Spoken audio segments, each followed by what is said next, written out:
Criteria number 2 is pretty simple. What criteria number 2 says is prevent users to enter past close date only when they are creating new opportunity record. So we cannot let users select the past close date, but that is only when they are creating the opportunity, not when they are updating the existing opportunity, right? So we already have this opportunity created, right? If I go ahead and let's create the new one, right? Hit save.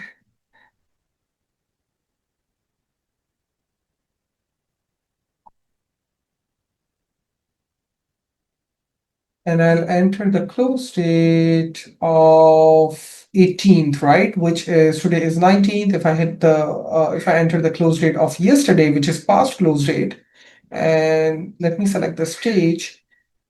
And if I try to save this record, it will actually let me save it with the past close date. And we want to prevent users from doing this when they are creating the new opportunity.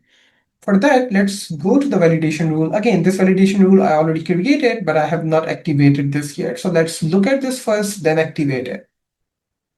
The name of the validation rule I have mentioned here is past close date, and the formula here says that if right now we are using two of the functions over here. One is if, and the other one is new, right? So the syntax of the if is when we declare the if function, we write if, we open the bracket, and then within the bracket, we first define the condition, right? And then on the after the first comma, we define what if the condition is set to true. What do we want to do there? And after the second comma, we define what if the condition is set to false. So this is the condition over here, right? This is the logic or condition over here. If on the first line we have declared what if it turns out to be true, then this will be executed. If the condition is set to is executed as false, then is false, then this second line will be executed. Now, what isNew function does, isNew function actually checks if the record is being created or if the record is being updated. So if the record is being created, meaning true, then this line will be executed. And this will actually check that if the close date is less than today, right? And so in our scenario, the test that we just did, right, we created an opportunity with the past date.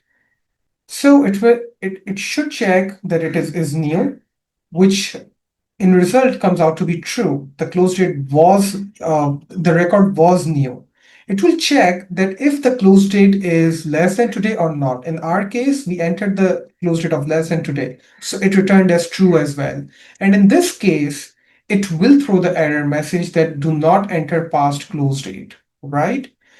Now, what if we are not creating a new record? We are just updating the existing record. In that case, this is new condition will return false. And since this is returning false, the second line will be executed, which is false.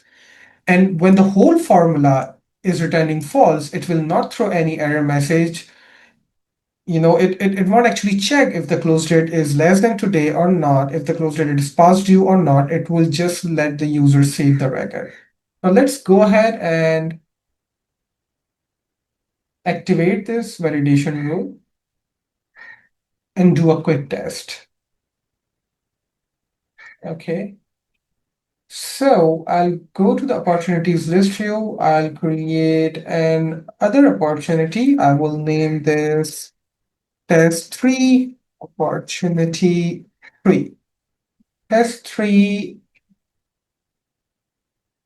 best opportunity 3 criteria 2, right? And then I will select the close date of 18th, which is past close date. The stage 2, again, prospecting, we can select any stage over here. And then when I'll try to hit save, look, it will actually throw me the error on the close date and says do not enter past close date. If I go ahead and select the close date of any future or present, it will let me save this record. There we go. So the validation rule is working. Now, as I told you, that validation will only work when creating the new record. So if we go ahead and change the close date now to 18th and hit save, it will actually let me do it because we are not creating the new record anymore. So that was it. Let's go back to what we wanted to achieve. We covered the isBlank function, AND function, OR function, NOT function, uh, and isPick value function. All these from 1 to 4, and the seventh function we completed in criteria 1, and then if and ISNEW function we achieved in criteria number 2. Thank you for watching the video. Bye-bye.